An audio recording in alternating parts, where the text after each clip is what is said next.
Um, Good morning. It's December 31st, 2015. I'm waking up and just realizing how good God is, and how He brought me through, and how He's gonna continue to help me to go through. God has been giving me so many aha moments until I just don't even understand. It's like, I remember when I first got on this journey, when God gave me a vision of, I don't know if I would call it hell or just letting me know that the Roman Catholic Church was leading people to hell. Because in my dream, oh my God, my dream was so horrible that I woke up shaking. And I wrote the dream down because I just didn't want to forget anything. It was just one of those dreams where you just had to know, in case any little thing like this started to happen, you would really want to just get away from it and never even go near it. Like, you would not want this dream to happen in your life. Oh, and then after I gave my life to Christ, that's when the trial started. I've been going through so much. Sometimes I just don't even understand how I'm even making it. I be like, really? Because that's why I said in one of my videos that I believe that God changes your DNA.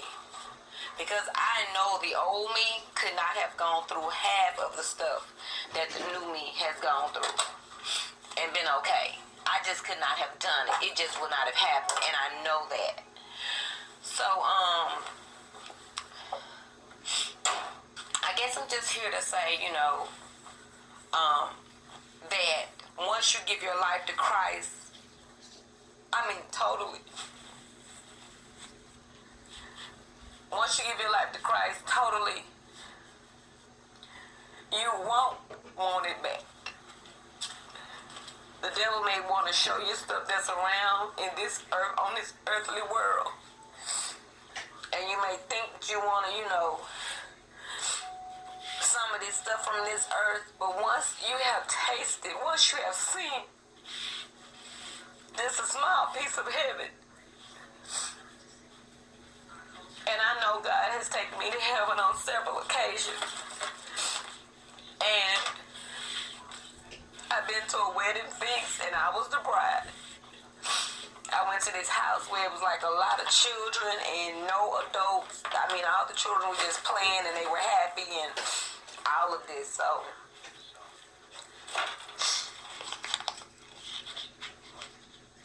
I just don't know. All I know is that I'm going through one of the biggest trials of my life. I call myself the woman at the well because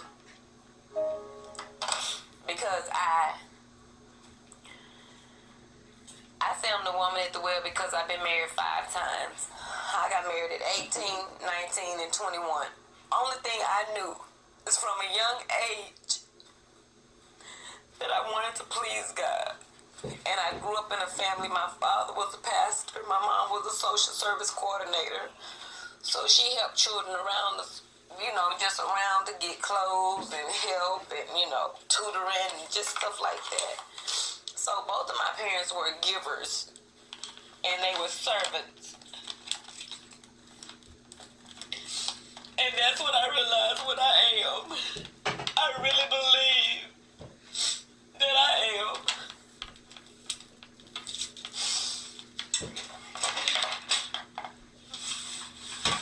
A true life woman at the well. I believe that Jesus wants to use me to spread His word. But I didn't know that it was going to be so hard. I didn't know it was going to be so painful. That I didn't know. But then I started reading the Bible and say,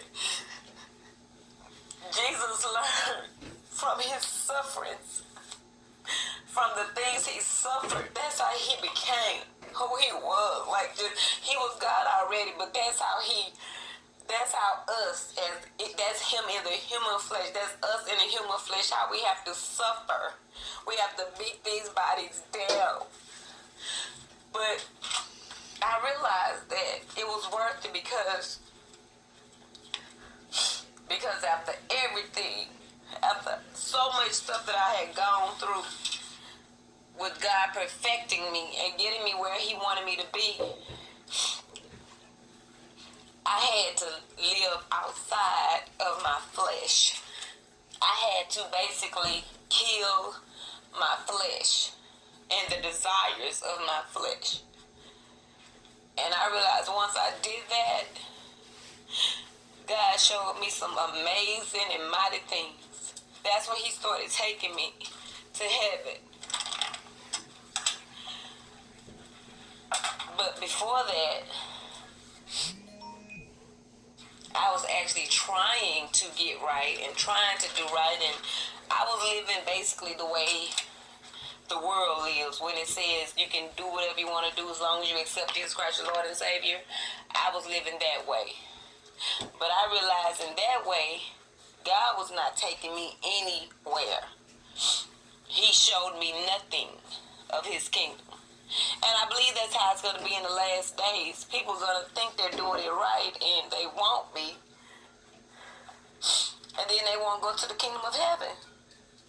Because I thought I was doing it right. I really did. I just thought as long as I asked God to forgive me for all my many sins, no matter what I did, as long as I asked for forgiveness, then he would forgive me and all is well again.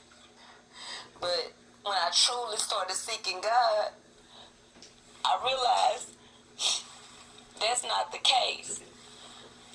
You're going to have to obey God in order to be with him. There's no way around it. You either obey or you die.